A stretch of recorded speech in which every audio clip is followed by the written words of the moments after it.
হয় হিমাশ্ৰী, মই বৰ্তমান উপস্থিত আছোঁ নাজিৰা বাঁহগড়াত।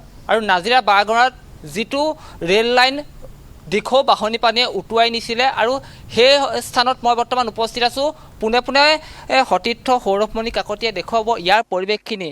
যিটো পথ দেখিছে, আচলতে এইটো পথ নহয়, এইটো আছিলে ৰেল লাইন। আৰু দিখৌ বাঢ়নি পানীয়ে সম্পূৰ্ণৰূপে যিটো ৰেল লাইন, সেই ৰেল লাইনটো উটুৱাই লৈ গ'ল। আৰু যাৰ ফলত এতিয়া উজনি নামনি সংযোগ সম্পূৰ্ণৰূপে বিচ্ছিন্ন হৈ আছে। আৰু যিদিনা প্ৰবল বান আহিছিলে, সেইদিনা আমি পুৱাৰ ভাগতে ND24 দৰ্শকসকলক দেখুৱাইছিলোঁ কেনে পৰিস্থিতিৰ সৃষ্টি হৈছিলে নাজিৰা বাঁহগড়াত।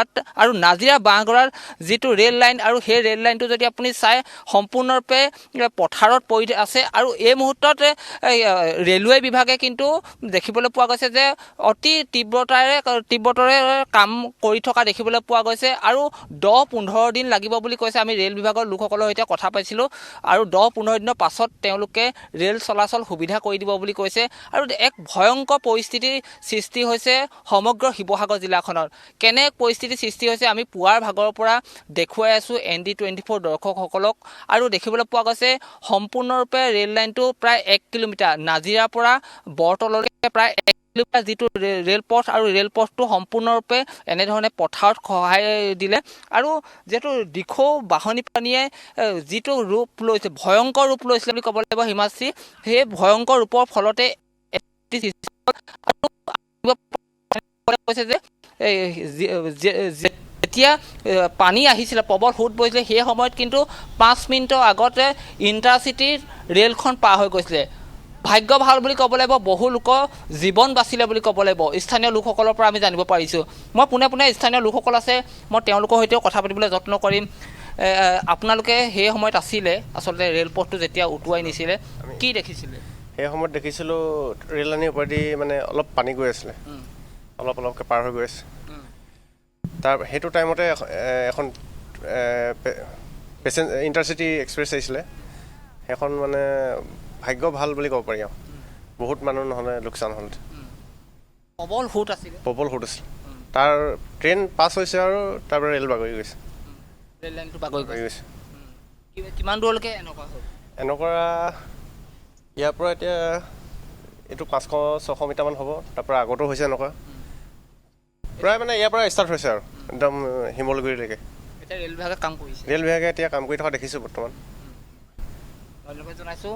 এয়া আছিলে স্থানীয় লোকৰ মন্তব্য। আৰু ৰেল বিভাগে অতি ক্ষিপ্ৰতাৰে কাম কৰি থকা দেখিবলৈ পোৱা গৈছে। আৰু 10-15 দিনৰ পাছতে উজনি নামনিৰে ৰেল চলাচল হ'ব বুলি কৈছে ৰেলৱে বিভাগে।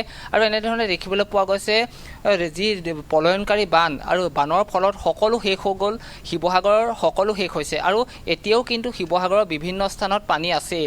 আমি পুৱাৰ ভাগত দেখুৱাইছিলোঁ শিৱসাগৰৰ বামুণবাৰীয়ে হওক বা হাতীঘুলি হওক, সেইসমূহ স্থানত কিন্তু এতিয়াও পানী আছে। কিন্তু নাজিৰাত পানী কমিলে, আৰু কমাৰ পাছৰ ছবিসমূহ দেখাইছোঁ আচলতে কি এক পৰিস্থিতি হৈছিলে নাজিৰাত। আৰু যিটো ৰেলপথ, আৰু ৰেলপথটো সম্পূৰ্ণৰূপে দিখৌ বাঢ়নি পানীয়ে উটুৱাই লৈ গ'ল, যাৰ ফলত এক হাহাকাৰ পৰিস্থিতিৰ সৃষ্টি হৈছে। এতিয়াও উজনি নামনি ৰেল চলাচল হোৱা নাই। মই পোনে পোনে বৰ্তা আপোনাৰ ওচৰলৈ আহিছোঁ। আপোনাৰ ঘৰটো এইডোখৰতে? হয়, এইটো মোৰ ঘৰটো এইটোৱেই। আমি প্ৰথমতে বাছি আহিলোঁ, তেতিয়া বাঢ়নি পানী গুচি আহিলে দিখৌ। তাৰপৰা আহিলোঁ, প্ৰথমতে পাৰ হ'লোঁ, হৈ পেলাই ট্ৰেইন আলি ভাঙিলে, ট্ৰেইন লাইন ভাঙি মেলি এতিয়া চিন্তা কৰিলোঁ আমি এতিয়া কি কৰিম। গৰু ছাগলীবোৰতো আমাৰ আনিবলৈ সময় নাইকিয়া হ'ল। আমাৰ নিজৰ জানটো বচালোঁ, নিজৰ জান বচালোঁ। কাপোৰ কানি, এইবোৰ কাগজ পত্ৰ, এই ল'ৰা এই স্কুলৰ কিতাপ, এতিয়া আজিহে কিতাপ উলিয়াইছোঁ। এতিয়া কি কৰিম, পঢ়াবতো লাগিব ল'ৰাক। আমিতো হাজিৰা কাম কৰা মানুহ।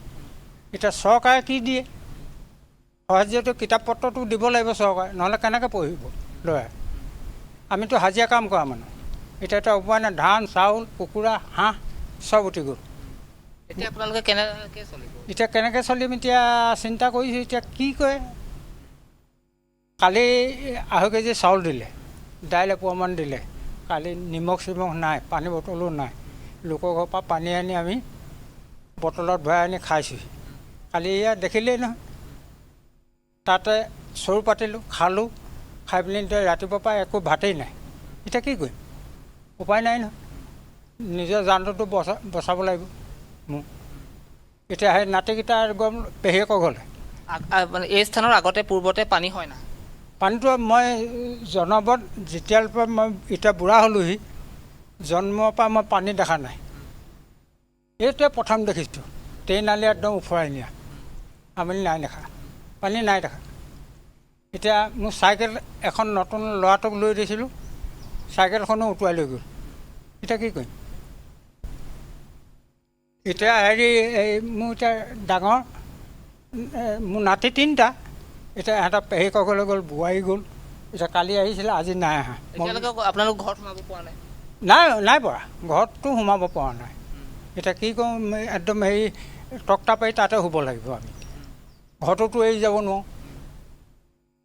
নিশ্চিতভাৱে ক'ব লাগিব হিমাশ্ৰী, আমি যেনিয়ে গৈছোঁ তেনিয়ে দেখিছোঁ সকলোৱে চকুত চকু পানী, কান্দোনৰ ৰোল উঠিছে। শিৱসাগৰ প্ৰতিটো স্থানতে আপুনি যদি যায় কান্দোনৰ ৰোল উঠিছে।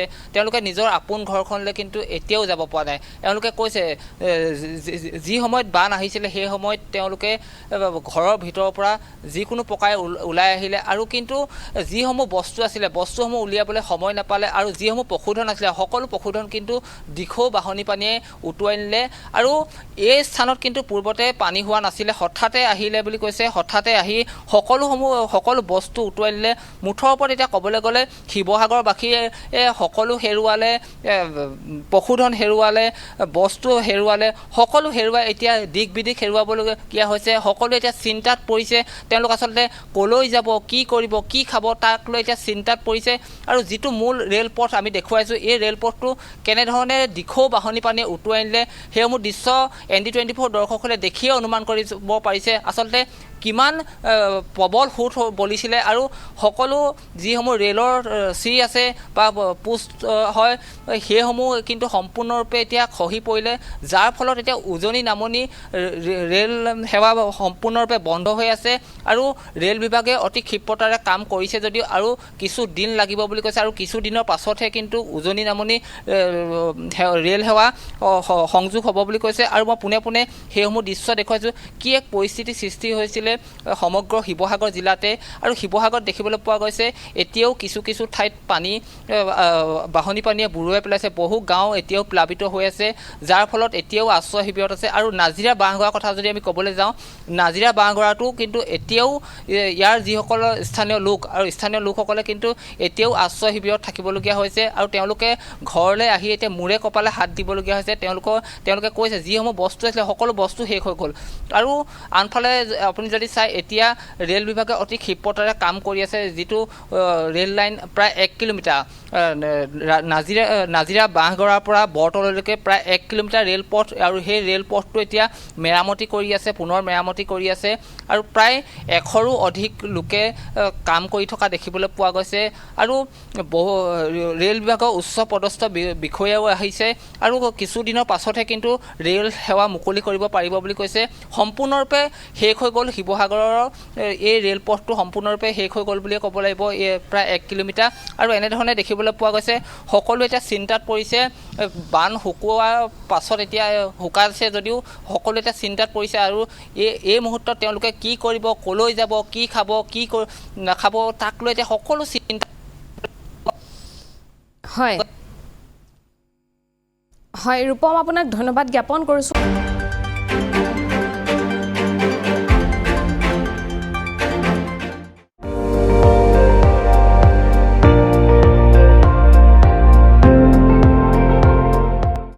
আপুনি চাই আছে ND24, সৰ্বশ্ৰেষ্ঠ নহয় সৰ্বোত্তমৰ দৌৰত।